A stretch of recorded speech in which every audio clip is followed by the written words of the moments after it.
ole jälle ammu midagi filminud, nii et sorry. Aga täna ma tahaksin rääkida teile juustest, nimelt sellest, kuidas teha sellised lokid, nagu mul praegu on. Ja selleks ma kasutasin ühte päris huvitavat koolutajat, mis on siis Philips Stylecare Auto Curler. Näeb välja siis selline.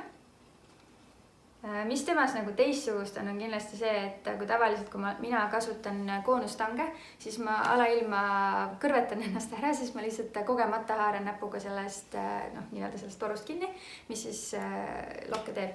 Aga antud koolutaja puhul on suur pluss see, et kogu see kuuma osa on siin sees, mis tähendab, et kui ma lokke teen, siis tegelikult ma ennast ära ei kõrveta.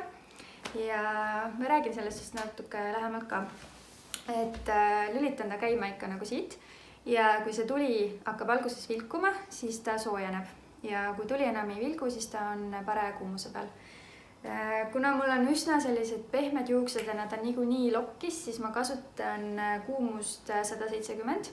Maksimum, mis selle puhul kasutada saab, on 210, aga see on minu juuste jaoks liiga palju. Aga see nüüd tegelikult sõltubki sellest, et milliseid lokke te tahate. Et antud lokid, mis mina praegu tegin, on pigem sellised õrnemad, et nad vajuvad välja, aga ta on ikkagi selles suhtes siuke volüümikas. Ja siis sekundid on samamoodi, et kui kaua ta neid juuksed siin vahel siis kinni hoiab. Mina panin ta praegu keskmise režiimi peale, mis on siis 10 sekundit.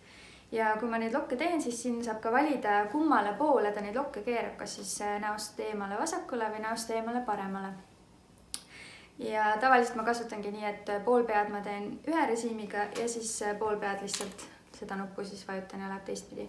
Ja kuidas ta siia tuleb, siis ma pean vajutama sellist nuppu siin ja siis see keskel hakkab keerama, see torustik, mis ta keerabki juuksed siia vahele.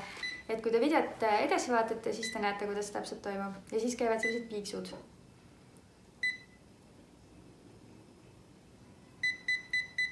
Kui sellised 3 piiksu on ära käinud, siis sa tead, et lokk on valmis ja võid siit vahelt ära võtta.